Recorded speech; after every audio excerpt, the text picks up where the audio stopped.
North Karachi sector 12C industrial area सवा चौरंगी के करीब क्रिस्टल आइस फैक्ट्री में ज़ोरदार धमाका हुआ है।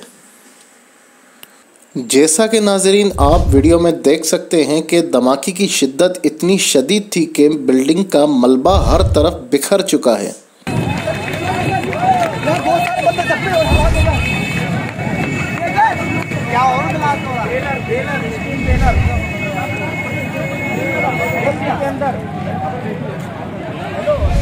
इमदादी टीम मौके पर ही पहुंच गई। पुलिस और रेंजर्स ने इलाके को घेरे में लेकर इमदादी काम फौरी शुरू करवा दिया।